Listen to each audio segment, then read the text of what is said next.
Assalamualaikum warahmatullahi wabarakatuh. Tabi pun, apa kabar kalian semua?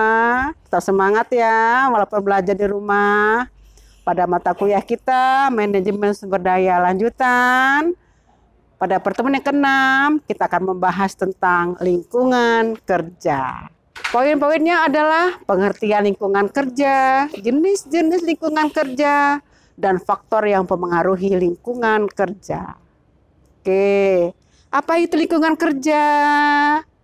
Nah, bisa kita lihat di gambar-gambar itu ya, di foto-foto itu bagaimana suasana lingkungan kerja. Lingkungan kerja dapat diartikan sebagai segala sesuatu yang berada di sekitar tenaga kerja yang dapat mempengaruhi dirinya dalam melaksanakan tugas-tugas yang dibebankan. Lingkungan kerja yang lestari dan manusiawi adalah faktor pendorong bagi kegairahan dan efisiensi kerja. Kondisi lingkungan kerja yang kurang baik dan melebihi toleransi manusia untuk menghadapinya tidak saja akan menurunkan produktivitas kerja, tetapi juga akan menjadi sebab terjadinya penyakit akibat kerja, pencemaran lingkungan, cacat, dan bahkan kematian. Bagaimana pendapat ahli? Yang pertama, Rifai. Lingkungan kerja merupakan elemen-elemen organisasi sebagai sistem sosial yang mempunyai pengaruh yang kuat di dalam pembentukan perilaku individu pada organisasi dan berpengaruh terhadap prestasi organisasi. Yang kedua, pendapat Jason. Lingkungan kerja adalah sesuatu dari lingkungan pekerjaan yang memudahkan atau menyulitkan pekerjaan, menyenangkan atau menyulitkan mereka, termasuk di dalamnya adalah faktor penerangan, suhu udara, ventilasi, kursi, dan meja tulis. Sehingga lingkungan kerja adalah kehidupan sosial, politik, dan fisik yang mempunyai pengaruh kepada pekerjaan dan dalam melaksanakan tugasnya. Kehidupan manusia tidak bisa lepas dari keadaan lingkungan yang berada di dekatnya. Antara manusia dengan lingkungan mempunyai hubungan yang dekat sekali. Oke, berikutnya lingkungan kerja fisik. Lingkungan kerja fisik yaitu seluruh kondisi berupa bentuk fisik yang berada di dekat tempat kerja yang dapat menjadi pengaruh pegawai baik secara langsung maupun tidak langsung. Lingkungan kerja fisik dapat dibedakan menjadi dua kategori, yakni lingkungan kerja langsung dan lingkungan kerja atau perantara atau umum. Oke. Lingkungan kerja fisik adalah segala sesuatu yang ada di sekitar para pekerja yang dapat mempengaruhi dirinya dalam menjalankan tugas-tugas yang dibebankan kepadanya.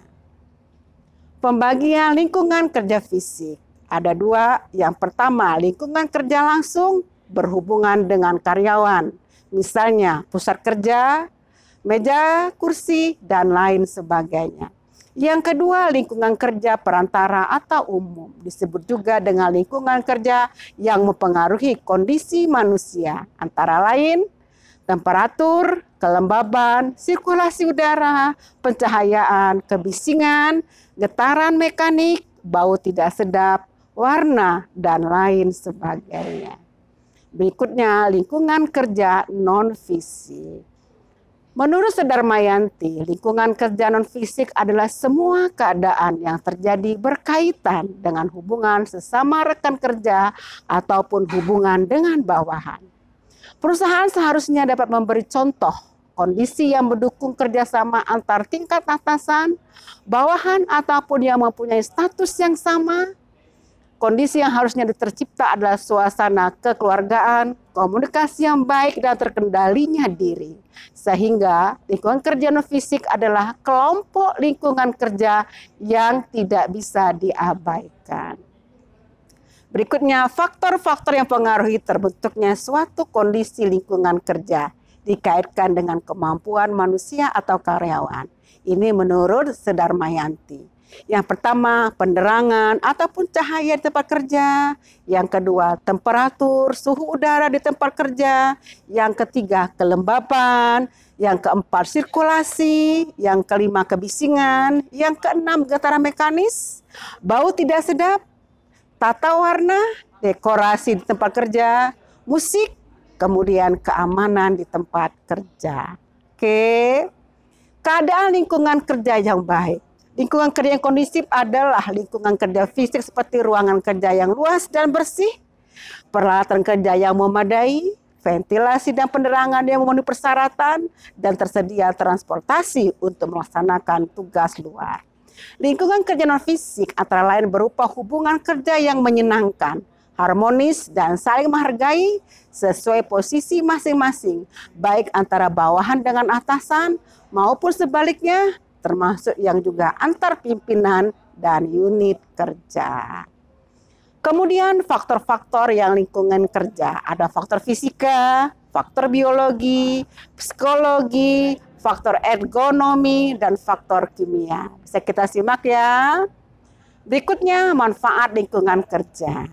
Ini pendapat Ishak dan Tanjung menyatakan bahwa manfaat lingkungan kerja adalah terciptanya gairah kerja, sehingga produktivitas dan prestasi kerja menjadi tinggi.